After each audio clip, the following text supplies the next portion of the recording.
BJP নেতার 3 দিন police হেফাজতের পর আজ জামিন মঞ্জুর। গত ইংরেজির 10ই সেপ্টেম্বর তারিখে দুপুর আনুমানিক 2টো নাগাদ 88 নম্বর কৃষ্ণগঞ্জ বিধানসভার মাটিয়ারি বানপুর গ্রাম পঞ্চায়েতের ভারতীয় জনতা পার্টির নির্বাচিত সদস্য 33 নম্বর বুথের সুজিত হালদারকে স্থানীয় কৃষ্ণগঞ্জ থানার পুলিশ গ্রেপ্তার করে নিয়ে যায় কৃষ্ণগঞ্জ থানায়।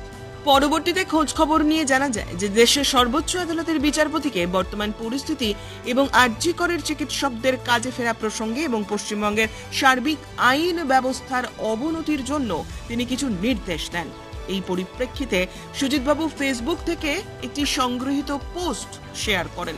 সেই পরিপ্রেক্ষিতে কৃষ্ণগঞ্জ থানার পুলিশ তাকে গ্রেপ্তার করে।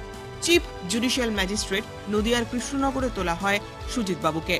জাস্টিসের নামে মন্তব্য করার পরিপ্রেক্ষিতে কৃষ্ণগঞ্জ থানার পুলিশের পক্ষ থেকে অভিযুক্ত সুজিতবাবুকে 7 দিনের জন্য পুলিশ কাস্টাডির আবেদন জানানো হয়। সুজিতবাবুর পক্ষে অভিনন্দন বিশ্বাস সহ উকিল বাবুরা জামিনের জন্য সওয়াল করেন।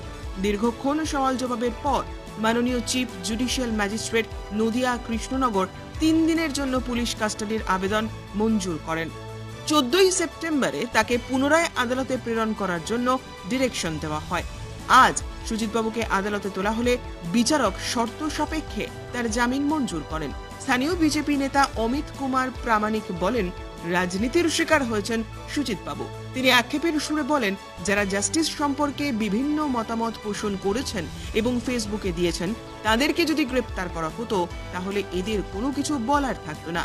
শুধুমাত্র ফেসবুক থেকে শেয়ার করার জন্যই আজ চরম শাস্তির মুখে পড়তে হলো বিজেপি নেতাকে। অবশেষে মহামান্য বিচারকের নির্দেশে শর্ত সাপেক্ষে তিনি জামিনে মুক্ত হলেন। এ ব্যাপারে বিজেপি নেতা অমিত কুমার প্রামাণিক আমাদের ক্যামেরার সামনে কি জানালেন শোনাবো আপনাদের। গত 10 তারিখে 88 নম্বর কৃষ্ণগঞ্জ বিধানসভার মাটিয়ারি বানপুর গ্রাম পঞ্চায়েতের 33 নম্বর বুথের ভারতীয় জনতা পার্টির কার্যকর্তা এবং এখানকার মেম্বার সুজিত হালদারকে পুলিশে অ্যারেস্ট করে নিয়ে যায়। পরবর্তীতে খোঁজ খবর নিয়ে জানা যায় যে সুজিত হালদার ভারতবর্ষের সর্বোচ্চ বিচারপতি সুপ্রিম কোর্টের, তার বিভিন্ন বক্তব্য বা তার অর্ডারের ওপরে কিছু মন্তব্য করেন বা ফেসবুকে পাওয়া সংগৃহীত কিছু পোস্ট তিনি শেয়ার করেন। এটা তার অপরাধ। সেই অপরাধের কারণে পুলিশ তাকে অ্যারেস্ট করে এবং তাকে 11 তারিখে কোর্টে ফরওয়ার্ড করে এবং পুলিশ তাকে 7 দিনের পুলিশ রিমান্ডের জন্য আবেদন করে। শুনানি শেষে মহামান্য বিচারপতি চিফ জুডিশিয়াল ম্যাজিস্ট্রেট তাকে 3 দিনের পুলিশ কাস্টাডি অ্যালাউ করে। আজকে 14 তারিখে তাকে কোর্টে প্রডিউস করবার জন্য দিন দিয়েছিলেন। আজকে সুজিত হালদারকে কোর্টে প্রডিউস করলে এবং সিডি ও অন্যান্য ইনগ্রিডিয়েন্টস সেগুলো কোর্টে প্রডিউস হয়। সওয়াল জবাব শেষে মহামান্য বিচারপতি আজকে সুজিত হালদার মহাশয়কে ইন্টারিম জামিনে অর্থাৎ অন্তর্বর্তী জামিনে বিভিন্ন কন্ডিশন দিয়ে তাকে জামিনে মুক্ত দেয় বা মুক্তির আদেশ দেন। এটা একরকম চক্রান্ত।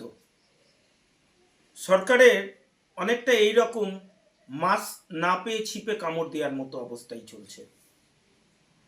যখন গোটা দেশ আরজি করের ঘটনা নিয়ে বিচার চাইছে, জাস্টিস ফর আরজি কর, এইরকম বিচার যখন তারা চাইছে, সেই বিচারের দোষীগুলো আজও সঠিকভাবে অ্যারেস্ট হচ্ছে না। অথচ আমরা দেখতে পাচ্ছি যখন সাধারণ মানুষ, বিরোধী দলের বিভিন্ন রাজনৈতিক কার্যকর্তা এবং বন্ধুরা তারা যখন আন্দোলনে সামিল হচ্ছে, তখন মাননীয়ার নির্দেশে এই বিরোধীদের কণ্ঠ রোধ করবার জন্য